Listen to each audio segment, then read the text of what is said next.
What's this? A letter for me. Welcome to another episode of Remember the Great Sports Through the Mail Thursdays. Today I'm going to share with you 3 recent returns that I just got back in the mail. So we're just going to jump right into this first one. And the first return is from the guitar man himself, Jerry Reed, on 1, 2, 3, and a 4th Senior League card. And if you guys caught that reference, this is not Jerry Reed, the guitar man, as in the singer, Eastbound and Down. This is Jerry Reed, the baseball player. And if you guys have followed my channel for a while, or if this is the first time you've ever seen a video, I'm going to link a video down here in the description. Definitely take a look at it. And what it is baseball players who share names with musicians, and Jerry Reed is one of those individuals. So let me tell you about Jerry Reed and his playing career in baseball. Jerry Reed, a North Carolina native, was originally drafted by the Minnesota Twins out of high school in the 11th round in the 1973 MLB draft out of North Carolina. He instead opted not to sign with the Twins and instead decided to attend Western Carolina University, where he became one of the mainstay pitchers for their school, actually pitching the first no-hitter in Western Carolina University history. After 4 years at WCU, Reed was again drafted by the Philadelphia Phillies in the 22nd round of the 1977 draft. He played the next 4 seasons in the Phillies farm system before he got a call-up to the majors in September of 1981. Reed just pitched 4 1/3 innings in 4 games that year in the majors for the Phillies.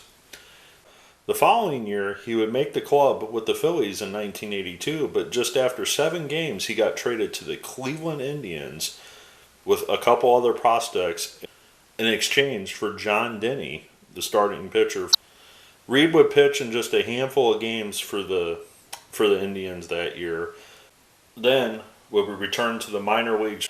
In 1985, he spent most of the year in the major leagues for the first time, pitching in 33 games for the Indians. Despite pitching well with an ERA of 4.11 in 72 innings, he was released during spring training in 1986. Reed caught on with the Seattle Mariners and started the season back in the minors, but eventually would get called back to the majors, going 4-0 in 11 games. He would then spend the next 3 full seasons pitching out of the Mariners bullpen. In 1987, that was his best year, where he posted a 3.42 ERA in 39 games and 7 saves. He was then released very early in the 1990 season. After being let go by the Seattle Mariners, he would then sign with the Boston Red Sox, but then would later get released in August of that same year. After his final release from the Red Sox, he would then sign on with the Senior Professional Baseball League, and he would pitch a season with them until the league eventually would be folded. In total, Reed pitched for 238 major league games in his career, 12 in relief, and finished with a record of 20-19 win-loss record, and had a total of 18 saves throughout his career. So very, very happy to add Jerry Reed to the collection, adding another Senior League card signed to the collection. So we'll move on to the next one.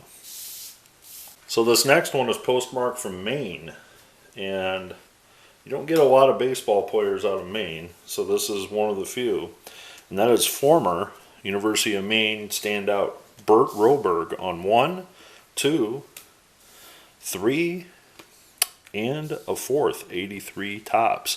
And they are signed in ballpoint pen, so it's kind of hard to see. This one's probably the best one you can see. But they are all signed, just they're not signed in Sharpie or anything like that. They're signed in ballpoint, but you know, when you send through the mail, you take what you can get, I guess. So let me tell you about Bert Roberge and his career in baseball. A native of Lewiston, Maine, Roberge attended the University of Maine, where he played college baseball for the Maine Black Bears baseball team from 1974 to 77.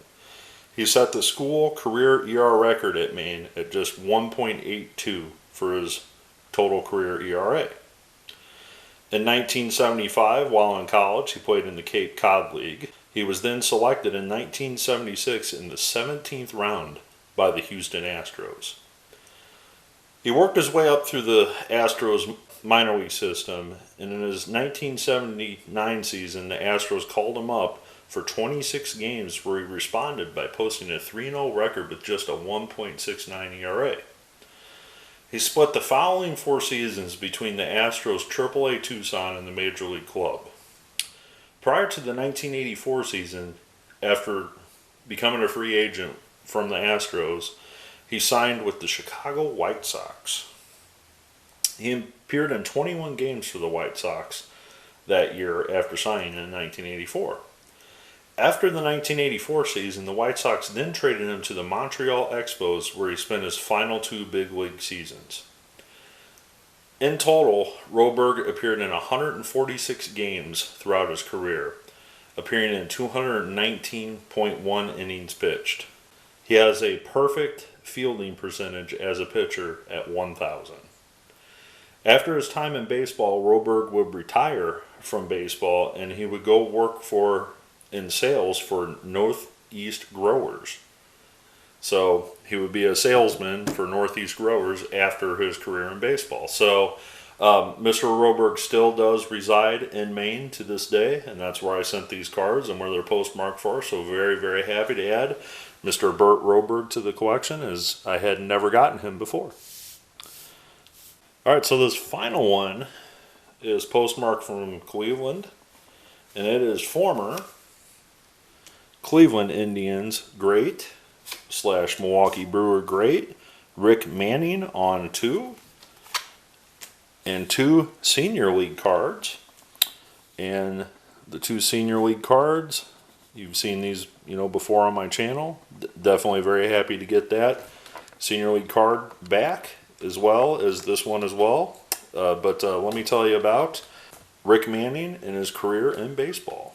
Hailing from Niagara Falls, New York, the Cleveland Indians selected Rick Manning 2nd overall in the 1972 Major League Baseball draft out of high school.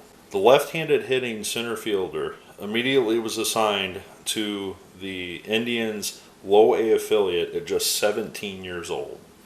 He would appear in 57 games for the Indians affiliate, batting .241 his first full year in affiliated baseball. The following year, he would appear in 137 games for the Indians' Low A affiliate, where he would post very nice numbers, batting .280 and stealing 24 bases for the Indians' Single A affiliate. That would garner him a promotion in 1974 to AAA, where he would appear in 122 games for their AAA affiliate, stealing 21 bases. In 1975, he would start the year out in AAA, but on May 23rd, 1975, at just 20 years old, the Cleveland Indians would call up their 2nd overall pick in the draft from 1972.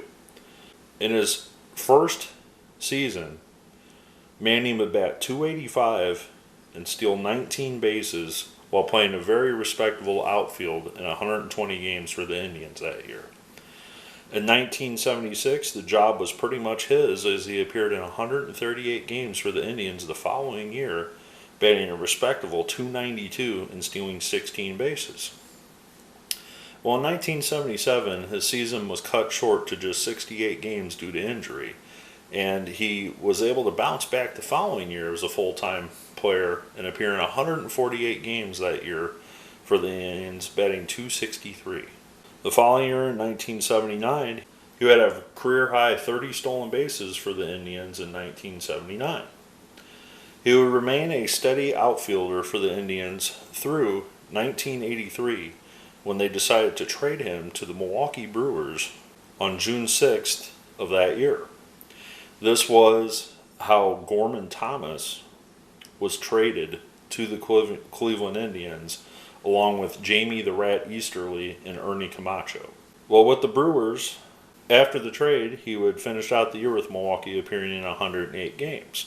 The following year, in 1984, Manning would appear in 119 games for the Brewers, But by 1985, he was delegated to just part-time duty, playing for the Brewers outfield, and would remain with the Brewers through 1987 until they released him from his contract after free agency. After Manning retired from baseball as a player, he obviously went and played for the senior league for a couple seasons, but after he was completely done playing, he then joined the Cleveland Indians as a broadcaster. And now we're going to make the correction. The Cleveland Guardians, he still, to this day, does commentary for the Cleveland Guardians. So he's been in the broadcast booth ever since his playing career. So if you're, anywhere in the vicinity of the Cleveland area and you catch ball games, odds are you might hear Rick Manning either on the radio or on television or whatever, and talking about the Cleveland Guardians. So very happy to add a couple more senior league cards to the collection.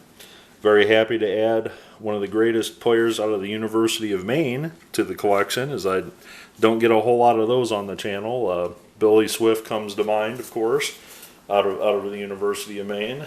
And very happy to add another senior league card to the collection in Jerry Reed, because I had not gotten Jerry before. The biggest reason that I want a lot of these guys I write is because they make appearances in the senior league set. I mean, I think Jerry Reed's a great example of, I probably wouldn't have written him if he wasn't in that set. He just would fall into the, the common cards of the junk wax era. But being he was in that set, I obviously went out and found my junk wax era cards to send to him as well. So very happy you joined me for another episode. I hope you enjoyed this one. I look forward to your comments below. And as always, happy collecting.